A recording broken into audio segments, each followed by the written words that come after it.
that curry chicken with them Brussels sprouts, and we're gonna make the rice and peas, and then it's gonna be dinner tizan. We'll make plates in a minute, and you can see the final results.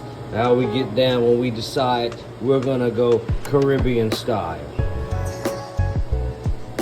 So what I did was I cleaned all these chicken thighs and chicken legs. I had 12 chicken thighs.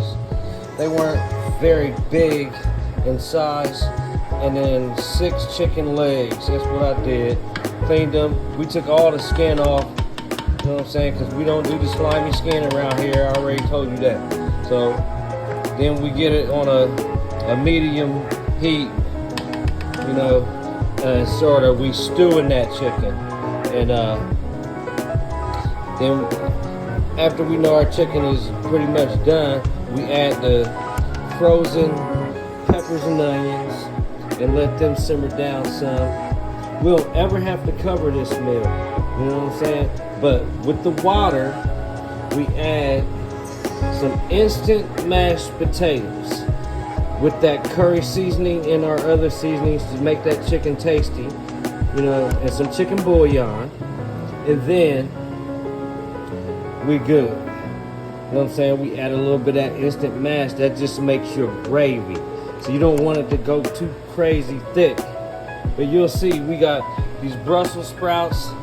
They're gonna be so good. Very low fire on those as well. And then we got the black beans back here.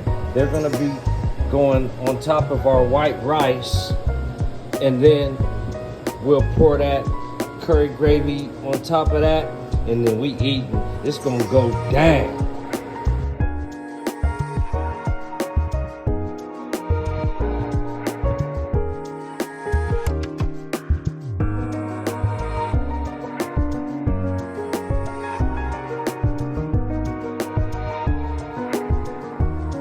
So you simmer it very low, and if you feel like the gravy ain't where you want it, you just sprinkle. See how I got them instant mash on there? Just sprinkle a little more on there, stir it up, take it easy, spread it throughout your entire pot very thinly, you know what I'm saying, and